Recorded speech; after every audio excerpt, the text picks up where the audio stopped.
Hey, Scott Russell. Just thinking about some things here, and I thought I'd share. One of them is this: have you ever gambled with your life?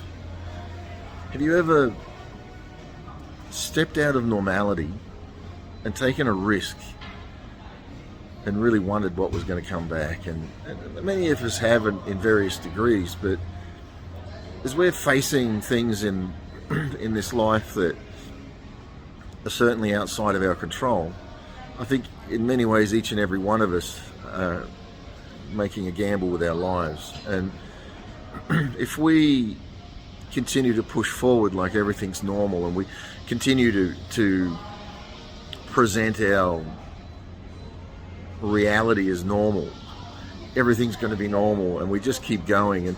And often, I think often when we are too scared, we don't know what to do, we are overwhelmed by things, we become incapacitated. And often when we come in that state, we just lock down, we shut down into whatever's around our life that brings us comfort. So I think, for some of those things could be food. People shut down, they'll eat more, comfort eating. I find, men, they might turn to sexual things, pornography, alcohol, drugs, whatever it is. That often when that pressure's on, people just don't know what to do, and they turn to what comforts their natural, especially when it seems like we're losing control of our natural, and or have lost control of our natural. And it's very hard to understand what to do, because when you think about it, most people have created a life that is very scripted. We have often, most folks have lived in the same house. I was away from this city that I'm in here for over 20 years, and I came back, and people that, actually some of them for 30 years I hadn't seen, are living the exact same life they were 30 years ago. Nothing really has changed. There's been some slight little changes, but they work with everything in their ability to make sure that nothing changes outside of that sphere of influence. And I stay in this city with a childhood friend, his mother. I used to sleep in her house when I was a kid. She's 84 years old, a fiery lady, lovely lady, but not much has changed around her life. I'm in a house I was in when I was 12 years old. Excuse me. And it's, I'm not saying that's a bad thing, but as we're watching the world start to change, collapse, so much is happening that is way out of our control, it seems so far above our pay scale. And we can try so hard to keep life locked down. And one of the challenges in my life has been, since September 99, I stepped out, and you can read that in my book, Vegetable Garden Faith and a Corvette, and a religious man started to become broken to live this life of in many ways natural uncertainty, but spiritual certainty. And I think as this world comes unstitched, you can only talk about what you've earned the right to talk about. I don't have a life that most would call normal, and often I've wondered where that would lead me with others. It's really, in many ways, it cost me my marriage, it's cost me so much, but it's a path I know God has me on, because when it's too out there, people don't want to know, and I understand that, as I've lived out there for what's coming and for this day. I was born for this. And does it bring uncertainty? It certainly does.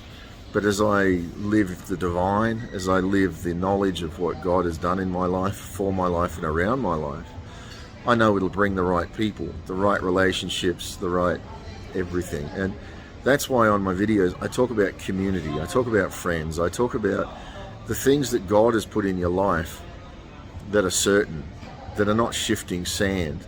The Bible talks about the man who built his house on the sand, and when the storm came, it was washed away. And another that built on a rock, and when he built on that rock and the times of uncertainty came, the winds came, excuse me, and the storm, his house stood firm. And I think this is a time where many of us are discovering that, if we can really get honest, What's our house built on? Is your house built on the sand? Is your life built on sand? Are the people around your life on shifting sand? There's no certainty, and you can get caught up in the noise, the flashing lights of life. And I remember, well, so many people get caught in the show business of life, the glitz of life. Where the noise is, they go. Where the flashing lights are, they go. But when the lights go off and the noise goes down, what are you left with? And if you've spent time building your life on shifting sand, then I'm inviting you to reflect now, while there's still time, on how to get your life on a solid foundation, on a solid rock. For me, that's been my relationship with Jesus. As I've allowed the Holy Spirit to just bring peace to my life, and I don't understand a lot of my life. I don't understand some of these things that are happening, but as things are unfolding around in the world, I get, more clarity comes as to why we are like we are. But as we build on the rock, which is a spiritual rock, because if the inside of you is spiritually strong, if you are the rock, others will come to the rock. If you are the rock, you'll be there in a time of need for those that you love and care about, to be able to stand strong with. But if you're with people that are shifting sand, if you're with people that don't know who they are or what they're doing or where they're going, or you're going to have trouble. You're going to have trouble. You know, misery loves company. And often we get the people around our life that feed us and make us, validate us and make us feel like we're going in a good direction. And it takes a special person to step back, reflect, pause from the noise, take a walk on the beach, you know, up a mountain, whatever. And sort of say, God, what is my life? Where am I headed? What am I doing? Because things are becoming, things are very uncertain. The future has a lot of uncertainty in it. Today has a lot of uncertainty in it. And we can't control tomorrow, but today we can. And I'm inviting you to take control of your life today in a good way by surrendering it spiritually to God. How do you do that? For me, it was just saying, God, take my life. I don't understand you. I don't see you. Maybe I don't. But I mean, God, if you're real, when you're there, I'm inviting you to come and walk my life with me and be part of my life and be in my life.